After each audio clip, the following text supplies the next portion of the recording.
Hi అండి, ఎలా ఉన్నారు? అందరూ బాగున్నారా? మేము చాలా బాగున్నామండి. ఈరోజు నేను గుడ్డు ఫ్రై చేస్తున్నానండి. నేను ఎలా చేస్తాననేది మీకు చూపిస్తున్నాను. మీకు కానీ నచ్చితే అలాగే వండు. చూడండి, కళాయిలో ఆయిల్ అయితే వేసుకున్నాము. ఆయిల్ వేడైన తర్వాత తాలింపు గింజలు వేసుకోవాల్సి ఉంటుంది.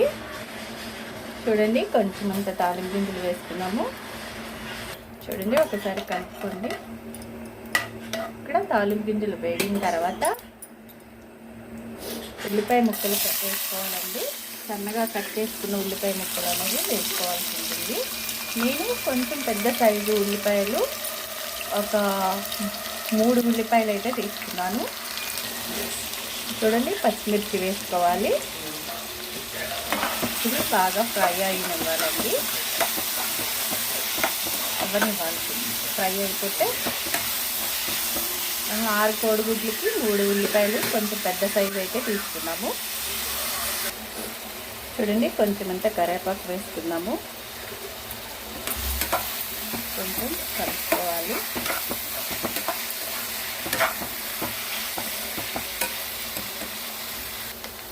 చూడండి, కొంచెం పసుపు వేసుకున్నాము.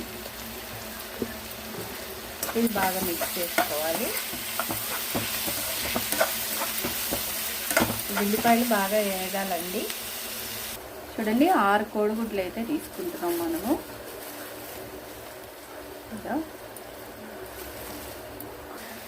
చూడండి, మధ్య మధ్యలో కలుపుతూ ఉండాలండి, లేకపోతే మాడిపోతాయి ఉల్లిపాయలు. ఇలాగా ఆయిల్లో మంచిగా మగ్గాలండి. చూడండి, ఇలాగ మధ్య మధ్యలో కలుపుకుంటూ ఉండాలి. ఇలా మగ్గిన తర్వాత ఇప్పుడు కోడిగుడ్లన్నీ కొట్టి వేసుకోవాలండి.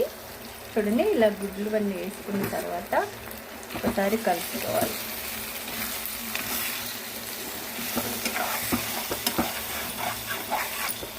అడుగు అంటకుండా చూసుకోవాలి అండి. అడుగు అంటేస్తుంది అనమాట.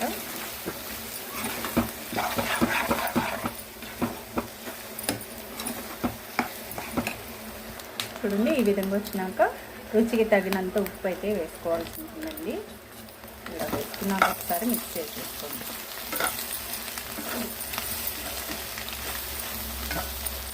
ఇప్పుడు కారం వేసుకోవాల్సి ఉంటుంది. చాలండి, చిన్న చెంచాతోటి 2 చెంచాలు వేసాను నేను. ఇది బాగా మిక్స్ చేసుకోవాలి. చూడండి, కారం మంచిగా మిక్స్ చేసేసుకోవాలి.